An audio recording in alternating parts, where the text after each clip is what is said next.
시청자 여러분 안녕하십니까? 채널 K뉴스 한 주간의 한인사회 주요 소식을 정리했습니다.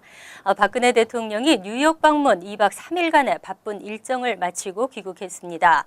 박근혜 대통령은 지난 28일 70차 유엔 총회 기조 연설을 통해 북한 핵 문제 해결에 국제사회의 관심과 노력을 촉구했습니다. 기조 연설을 마친 후에는 뉴욕 한국문화원에서 열린 국가 브랜드 전시와 K컬처 체험 행사에도 참석했습니다. 뉴욕 한인동포 120여 명은 두 번에 걸친 동포 환영회를 자체적으로 개최하며 문화원 등 행사에서 들어가고 나오는 박 대통령을 보는 것만으로 만족해야 했습니다.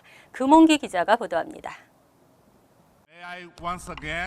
박근혜 대통령은 유엔 총회 기조연설을 통해 북한 핵은 국제 핵 비확산 체제의 보존과 인류가 바라는 핵무기 없는 세상으로 나가기 위해 최우선적으로 해결해야 하는 과제라고 강조했습니다. 또 박 대통령은 한반도 분단 70년의 역사를 끝내는 것이 세계 평화에 기여하는 일이 될 것이라고 역설했습니다.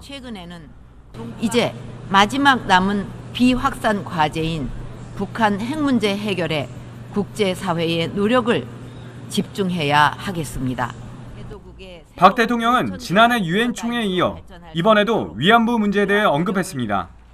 박 대통령은 전시 여성에 대한 성폭력은 어느 시대, 어느 지역을 막론하고 인권과 인도주의에 반하는 행위라고 지적하며 일본 정부의 진정한 사과와 책임을 거듭 촉구했습니다. 기조연설을 마친 후 박 대통령은 뉴욕 한국문화원을 방문했습니다. 박 대통령은 한국의 전통 문화를 기반으로 한 국가 브랜드의 중요성을 강조하고 코리아 프리미엄의 창조 기조로서 한국문화원에 적극적 역할을 주문했습니다. 지난 1979년 제외한국문화원이 개원한 이래 현직 대통령이 문화원을 방문한 것은 이번이 처음입니다. 뉴욕에서 3박 6일간의 일정을 마친 박 대통령은 어제 저녁 뉴욕을 출발해 귀국길에 올랐습니다. 채널 K뉴스 금홍기입니다. 세계 문화의 중심인 뉴욕에서 한류 문화를 알리기 위한 국가 브랜드 전시와 K컬처 체험 행사가 뉴욕 한국문화원에서 열렸습니다. 금홍기 기자입니다. 유엔 총회 참석자 방문했던 박근혜 대통령이 마지막 일정으로 찾은 곳은 뉴욕 한국문화원. 현직 대통령의 첫 재외 한국문화원 방문이기도 했습니다. 박 대통령은 문화원을 방문해 전 세계 한국문화원이 5천년 한국문화의 매력을 알리고 국가 브랜드를 소개하는 문화 외교를 잘해줬으면 한다고 주문했습니다. 뉴욕 한국문화원은 한류 문화를 널리 전파하기 위해 국가 브랜드 전시와 K컬처 체험 행사를 진행하고 있는데 한국 전통 기법과 현대의 기술이 결합된 작품들을 선보여 눈길을 끌고 있습니다. 한국식 전통 대문을 열자 한복을 입은 여성이 환영 인사를 건네고 도자기로 만들어진 스피커, 한국식 밥상 위에서는 미디어 아트로 한국 음식이 소개됩니다. 뉴욕에서 처음 시도된 이번 전시는 세계 각국에 있는 한국문화원으로 전시를 확대해 나갈 예정입니다. 오랫동안 준비했던 것들을 국가의 큰 대계를 저희 뉴욕 문화원에 와서 처음 발표해 주셔서 뉴욕 문화원장으로서 굉장히 고맙게 생각하고 앞으로 그런 교도보 역할을 할 수 있도록 문화원장으로서 최대한 열심히 하겠습니다. 뉴욕 한국문화원은 한류 문화 확산을 통해 국가 브랜드의 가치를 높이는 코리아 프리미엄의 전진기지 역할을 해나갈 계획입니다. 이번 전시는 오는 금요일까지 진행되며 문화원은 앞으로도 매주 새로운 테마를 정해 전시회와 음악회 등을 열고 한류 문화를 알리는 데 노력해 나갈 방침입니다. 채널 K뉴스 금홍기입니다. 올해 창단 30주년을 맞이하는 KBS 국악관현악단이 유엔 창설 70주년과 대한민국 광복 70주년을 기념하기 위해 뉴욕에서 공연을 갖습니다. 자세한 소식 금홍기 기자가 전해드립니다. 이준호 지휘자가 이끄는 KBS 국악관현악단이 오는 23일과 24일 뉴욕에서 국악의 향연을 펼칩니다. 23일에는 유엔 총회장에서 국악 공연을 통해 한류 문화 확산에 기여하고 문화 강국으로서의 이미지를 각국 외교 사절들에게 전할 계획입니다. 또 24일에는 세계적인 무대인 카네기홀에서 뉴욕 아리랑이라는 주제로 일반인들과 문화예술인들을 초대해 신명나는 국악 한마당을 펼칩니다.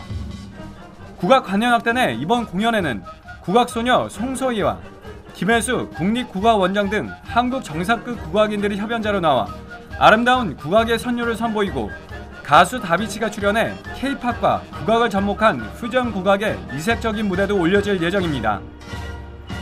더욱이 이제 한국으로서는 광복 70주년을 맞는 해이기도 해서 같은 행사가 겹치니까 중요한 해이다 해서 유엔 공연을 먼저 23일날 갔습니다. 그다음에 더불어서 이제 24일 날은 여기 한인 교민분들과 여기 주재하시는 분들을 대상으로 저희가 모시고 광복 70주년을 기념하는 그런 행사를 갖고자 합니다. 특히 이번 공연은 전석 초대로 무료 공연으로 진행돼 국악 애호가들에게 한국 정상급 국악인들의 수준 높은 공연을 뉴욕에서 즐길 수 있는 좋은 기회가 될 것으로 보입니다. 티켓 교환권은 뉴욕과 뉴저지 H마트와 한양마트 또는 맨하튼 고려서적에서 받을 수 있으며 오는 4일부터 24일까지 카네기홀 박스 오피스에서 선착순으로 티켓을 교환할 수 있습니다. 채널 K 뉴스 금원기입니다.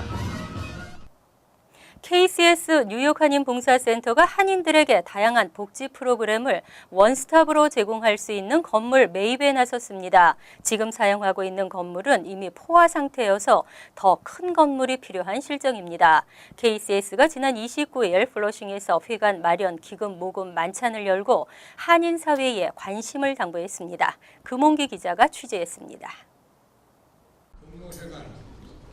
KCS 뉴욕 한인봉사센터는 지난 1973년에 설립된 이후 정부의 지원과 독지가 등의 후원으로 한인들을 위해 다양한 복지 서비스를 제공하고 있는 비영리 기관입니다. 현재 퀸즈 플러싱과 코로나, 브루클린 등 5곳으로 나눠 한인들에게 서비스를 제공하고 있지만 매일 1,200여 명이 넘는 인원을 수용하기에는 장소가 너무 협소해 어려움을 겪고 있습니다. KCS는 장소가 협소한 문제를 해결하기 위해 새 회관 건물 매입을 추진하고 있습니다. $800만 규모의 새 회관 매입을 추진 중인 KCS는 현재 $67만 의 기금이 마련된 상태이며 지금 사용하고 있는 플러싱 159가 건물을 매각해 $510만 의 자금을 확보하고 나머지는 한인사회 모금을 통해 충당할 계획입니다. KCS는 어제 플러싱에서 경로회관 창립 13주년 기념식과 함께 새 회관 건축 기금을 마련하기 위한 만찬을 열고 본격적인 모금 활동에 들어갔습니다. 2006년도에 제가 159가에 커뮤니티 센터를 건립하고 나서 그게 바로 적더라고요. 계속 모금을 했습니다. 모기지도 페이아웃 해야 되고 또 계속적인 모금을 해서 그거는 큰 건물을 만들어서 거기에 원스톱 서비스를 하고 KCS의 새 건물 매입이 성사될 경우 이민과 아동, 청소년, 직업훈련 등 다양한 서비스를 한 곳에서 제공할 계획이며 한인사회 행사를 위해서도 쓰여질 계획입니다. 채널 K 뉴스 금홍기입니다. 뉴저지 한인사회가 술렁이고 있습니다. 팰리세이드 파크 인허가 관련 비리 기소자 명단에 한인이 2~3명가량 포함될 수 있다는 관측이 나오고 있습니다. 펠팍 소식에 정통한 한 소식통은 FBI가 펠팍 유력 정치인을 수사하는 과정에서 한인들의 연루 사실이 일부 드러났다고 밝혔습니다. 현재는 각종 인허가와 관련된 한인 개발업자를 비롯한 한인 정치인까지 수사 범위가 확대된 상황이라고 말했습니다. FBI는 펠팍 유력 정치인을 기소한다는 큰 틀 안에서 수사 막바지 작업을 하면서 주변인들에까지 수사를 확대한 것으로 알려졌습니다. 실제로 최근 FBI는 일부 정치인들의 집을 급습하고 인허가 비리를 비롯한 타운 규정 위반 사항 등과 관련한 자료를 수집한 바 있습니다. 특히 3에서 5년 전 자료까지 확보하는 등 유력 정치인과 한인들 사이에 밀접한 관계를 파악하는 데 주력하고 있는 것으로 나타났습니다. 현재 수사 대상으로 거론되고 있는 한 한인은 아무 잘못이 없지만 FBI로부터 조사를 받는다는 것 자체가 심리적으로 굉장한 압박이라고 전했습니다. 하지만 범법 행위를 한 적이 없기 때문에 기소될 가능성은 없다고 강조했습니다. 8천여 명의 도로의 무법자들이 뉴욕주 운전면허를 박탈당했습니다. 더 이상 무책임한 운전으로 무고한 생명을 잃게 할 수 없다는 강력한 의지가 실행됐습니다. 뉴욕 주지사실은 지난 2012년 관련 규정 시행 이후 4,300여 명이 영구적으로 운전면허를 박탈당했고 3,800여 명은 일정 기간 면허가 취소 조치됐다고 밝혔습니다. 앤드류 쿠오모 주지사는 3년 전 상습음주와 마약 복용 운전자 등 난폭 운전 단속을 강화하는 정책을 시행했습니다. 이 규정에 따라 차량국은 면허 발급 이후 5차례 이상 음주나 마약 복용 상태로 운전 규정을 위반한 유죄 평결 운전자 1,792명의 면허 재발급이나 갱신을 영구적으로 금지했습니다. 또 지난 25년 동안 3, 4회 음주 또는 마약 복용 유죄 평결과 사망자가 발생한 교통사고 가해자 등 2,515명의 면허도 영구적으로 박탈했습니다. 여기에는 운전면허 별점 총 20점 이상을 받은 심각한 교통법규 위반 운전자나 5점 이상의 벌점이 부과되는 교통법규 위반 2회 이상의 기록을 가진 운전자도 포함됐습니다. 쿠오모 주지사는 술이나 마약에 취한 무책임한 운전은 무고한 생명을 잃게 하는 결과를 초래한다며 강력한 단속과 처벌 규정만이 도로 안전을 보장할 수 있다고 강조했습니다. 뉴저지주는 세 차례나 불체자 운전면허 허용 법안이 상정됐지만 번번이 벽에 부딪혔습니다. 하지만 최근 다시 관련법을 제정해야 한다는 목소리가 커지고 있습니다.